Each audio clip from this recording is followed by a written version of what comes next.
Savoir trouver de l'eau en temps de sécheresse ou comment se constituer des réserves. Depuis quelques années, la ville de Troyes récupère les eaux pluviales pour l'arrosage des jardinières et le nettoyage des rues. Au centre technique municipal, construit en 2006, 4000 m² de toiture, dont 600 végétalisées, guident les eaux de pluie jusqu'à 3 cuves enterrées. L'eau des toitures, donc de ces 4000 m², est récupérée dans des cuves. Le surplus est rejeté dans un bassin de rétention avant d'être au final rejeté dans une petite rivière. L'objectif, c'était d'éviter d'envoyer trop d'eau d'un seul coup dans cette rivière, puisqu'on est sur un site où on a la présence d'eau en temps normal qui peut être importante. La nappe n'est pas très loin.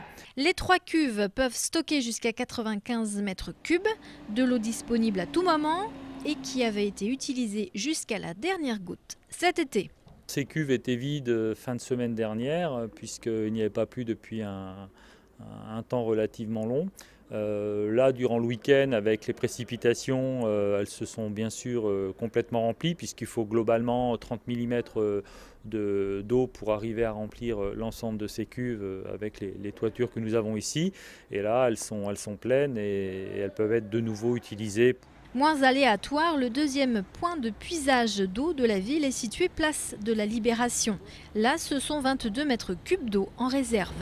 Nous avons un parking qui est construit comme l'ensemble des parkings souterrains sur Troyes, bien sûr. La nappe phréatique est environ à 5-6 mètres de profondeur et le parking est construit dans l'eau. Et pour éviter donc des problèmes structurels sur le parking, nous récoltons l'eau en fond de parking et nous la pompons pour l'évacuer. Donc ce sont des débits qui sont relativement faibles, autour de 8 à 10 m³ par heure.